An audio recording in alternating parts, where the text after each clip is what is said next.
Dalam sejarah peradaban manusia, Alvin Toffler membagi 3 gelombang peradaban. Pertama, masyarakat agraris. Kedua, masyarakat industri. Ketiga, masyarakat informasi. Gelombang ketiga ini masih terus berlanjut hingga sekarang. Sekarang, dunia sedang menjalani gelombang ketiga.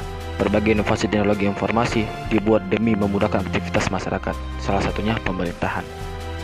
Sekarang dunia sedang dilanda pandemik virus corona atau COVID-19. Seluruh pola hidup manusia berubah seketika, dituntut untuk lebih mengutamakan kesehatan. Tidak hanya manusianya, bahkan pemerintahan juga ditantang untuk tetap konsisten melayani di tengah pandemik. Tanpa kita sadari, pemerintah Indonesia sedang berada pada fase tantangan itu. Inovasi teknologi informasi sangat dibutuhkan demi mencapai pelayanan publik yang maksimal. Inovasi itu bernama Smart Government. Sebenarnya, inovasi ini sudah lama digaung-gaungkan. Banyak artikel mengulas tentang inovasi ini. Tapi pada prakteknya, konsistensi masih berjalan landai.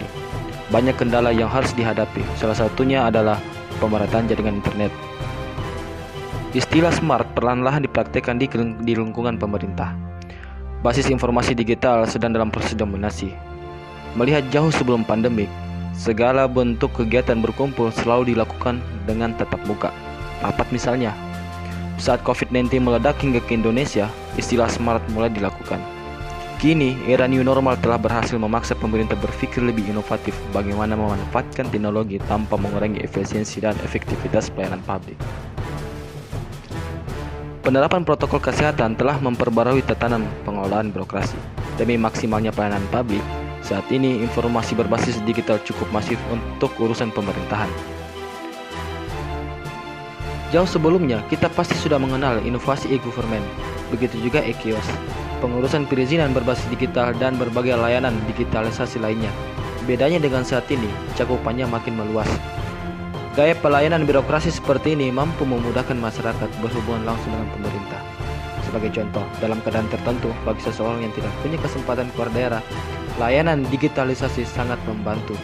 Masyarakat bisa mengurus berkas-berkas melalui online. Demikian, dengan rapat dinas cukup melalui virtual. Saat pemerintah menerapkan kebijakan PSBB atau pembatasan sosial berskala besar, digitalisasi layanan sangat menentukan langkah strategis pemerintah dalam memaksimalkan pelayanan publik. Dalam konteks informasi misalnya, diskusi dengan topik kebijakan cukup membuka link atau aplikasi, seketika langsung terhubung ke seluruh pengguna internet di Indonesia. Kita memasuki era new normal. Ada harapan gaya layanan ini tidak turun kasta ke gaya tradisional. Perlu ada habituasi birokrasi baru yang mengedepankan efisiensi dan efektivitas dalam penyelenggaraannya. Paling tidak, pemerintah bisa hemat anggaran. Mengingat agenda konvensional bisa dialihkan secara virtual, cara ini cukup membantu pemerintah menekan biaya, seperti besarnya alokasi anggaran untuk perjalanan dinas dan kegiatan tatap muka bisa dipangkas dan dialihkan pada sektor yang lebih produktif. Hal lain yang bisa dilakukan adalah fleksibilitas kerja pemerintahan. Pejabat daerah tidak perlu lagi membuang waktu pulang pergi dari ibu kota hanya untuk pertemuan beberapa jam saja, kecuali untuk urusan lobi, tentu harus tatap muka. Kemudian, digitalisasi pelayanan publik mampu menumbuhkan inovasi dan kreativitas bisnis. Para inovator menggagas layanan digital untuk membantu program pemerintah. Sebagai gambaran, bagaimana meningkatkan daya beli produk tani berbasis digital, sehingga petani tidak lagi susah payah berdagang di pasar. Melalui digital ini, porsi kerja mereka sedikit berkurang. Inovasi lainnya, para pihak ketiga bisa diberdayakan untuk membuat satu sarana digital demi menunjang program kerja. Pada sektor wisata misalnya, pelibatan influencer cukup membantu mempromosikan segala potensi wisata. Selain itu, layanan aplikasi juga bisa membantu wisatawan menelusuri informasi tentang apa yang menarik di satu daerah. Digitalisasi pelayanan juga berlaku untuk memutus mata rantai jalur birokrasi yang panjang dan cukup rumit. Masyarakat tidak perlu lagi menunggu untuk satu urusan yang membuang-buang waktu saja. Sebenarnya, Indonesia sudah cukup kuat dan cukup siap untuk menerapkan inovasi ini. Apa buktinya?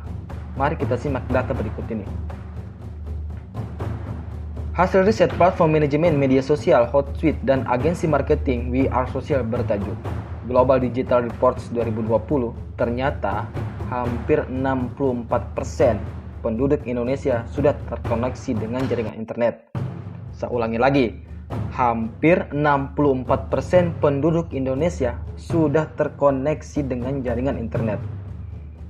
Riset ini menyebutkan jumlah pengguna internet di Indonesia sudah mencapai 175,4 juta orang dari total jumlah penduduk Indonesia sekitar 272,1 juta.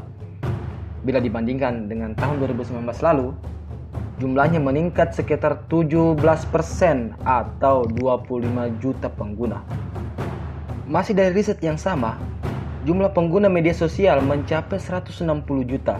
Ternyata ada peningkatan 8,1% atau 12 juta pengguna dibandingkan tahun 2019 lalu.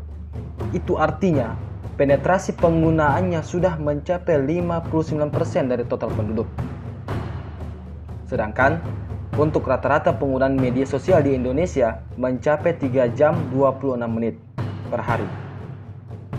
Angka itu juga di atas rata-rata global yang mencatat waktu 2 jam 24 menit per hari. Uniknya, rata-rata penduduk Indonesia memiliki sekitar 10 akun media sosial per orang, baik aktif maupun tidak aktif menggunakannya. Sementara 65% pengguna media sosial di Indonesia memanfaatkan platform tersebut untuk bekerja. Jumlah pengguna internet di Indonesia menurut riset ini memang sudah mencapai 175,4 juta pengguna.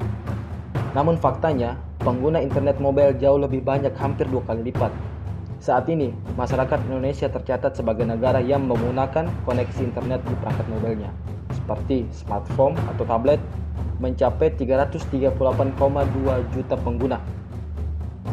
Setelah diteliti, ternyata angkanya naik 15 juta pengguna atau 4,6% ketimbang tahun 2019 lalu. Kalau dibandingkan dengan jumlah total penduduk Indonesia, angkanya mencapai 124%. Itu artinya banyak pengguna internet di Indonesia memiliki lebih dari satu perangkat mobile. Di Indonesia sendiri, rata-rata kecepatan internet pada 2019 adalah 13,8 Mbps. Sementara rata-rata global mencapai 32,0 Mbps. Indonesia berada di peringkat 45 dari 46 negara yang diriset. Kemudian, kecepatan internet broadband Indonesia mencatat rata-rata 20,1 Mbps. Sementara global 73,6 Mbps dan berada di peringkat 43 dari 46 negara. Setelah menyelami data-data itu, harus diakui Indonesia sudah cukup siap menerapkan smart government sebagai pendukung terwujudnya inovasi smart city. Hanya saja pertanyaannya, apakah jaringan internet sudah meluas hingga ke daerah pelosok? Kita bisa berasumsi angka 64% terhitung standar sebagai negara yang akan menuju smart city.